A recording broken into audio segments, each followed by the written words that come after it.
First of all, just Illinois basketball, the culture of it, when you try to express that to recruits and people on the outside, how do you describe it?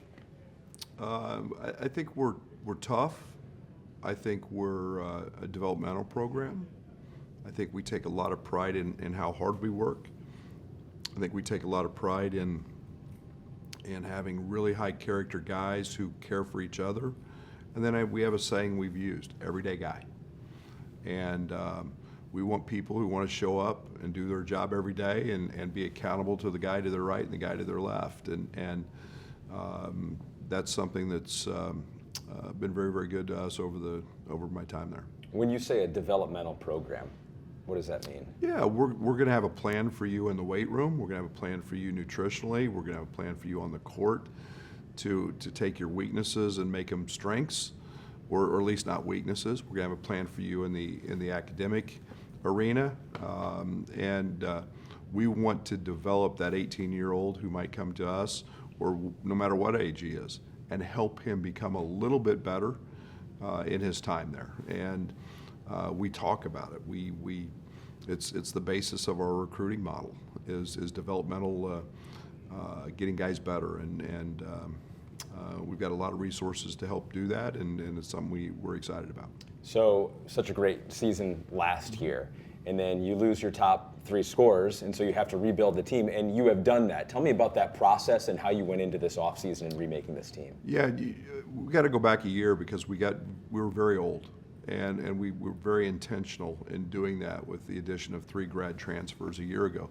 So we knew this class was going to be a bigger class in terms of the portal, in terms of high school. We were old. It was great for us. I thought we were a Final Four team that just happened to get beat by UConn in the Elite Eight. But we had to go out and we had to find a little balance, and we've done that. All the markets are open worldwide. We've got a couple of European guys now, a young man from Canada that are high school guys. We hit all different ages in the portal. So we're maybe not as old, but I do think we're as talented as we've ever been, and that combination of guys is exciting to work with. Is that how current roster construction just has to be in college basketball right now? Does it have to be some sort of a mix, a blend? I think we'll see it change a little bit now that the 5th year, the COVID guys are done. We won't see the huge age discrepancies that we've seen in the past. I think there will be some value put back onto high school kids, a little more.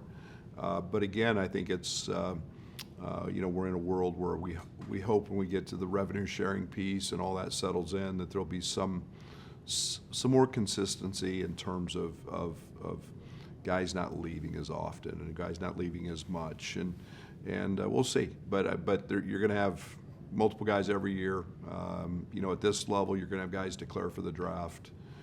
So there's the double whammy of the transfer portal and the draft. Got it. Tell me what it was like re-recruiting Kylan to get him back home.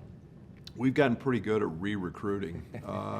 We had Quincy Guerrier last year, who we recruited 3 times. So no, I think it was we try to end every relationship in a positive way, whether they're coming to our school or not.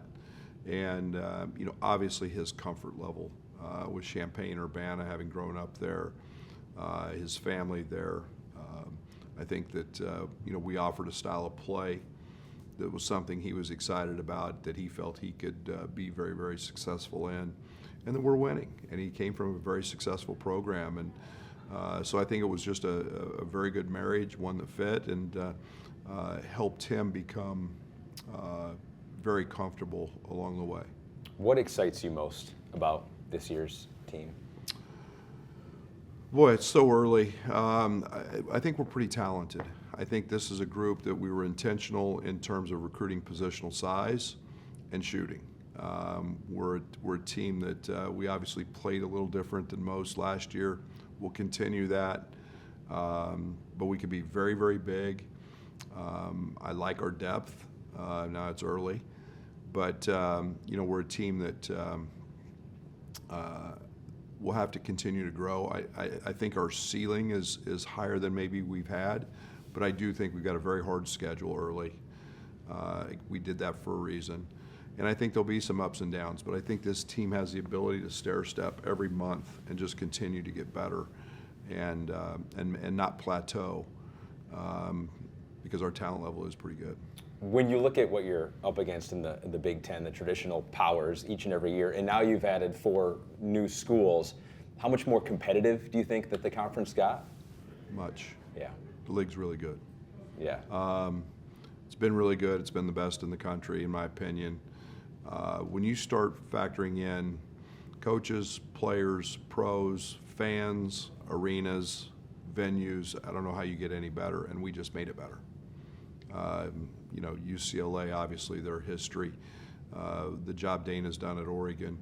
USC is USC and had great players, and now a new coach that has a track record.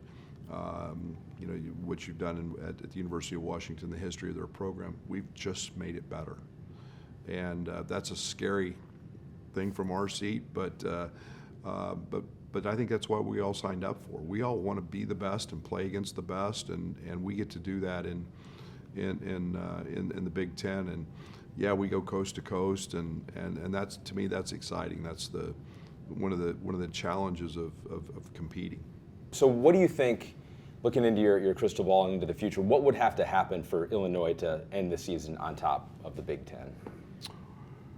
I think we've got to continue to grow defensively because we are a little young there. I think we're a team that has a potential, and I don't want to jinx it, has potential to be really good offensively. We've got a lot of weapons.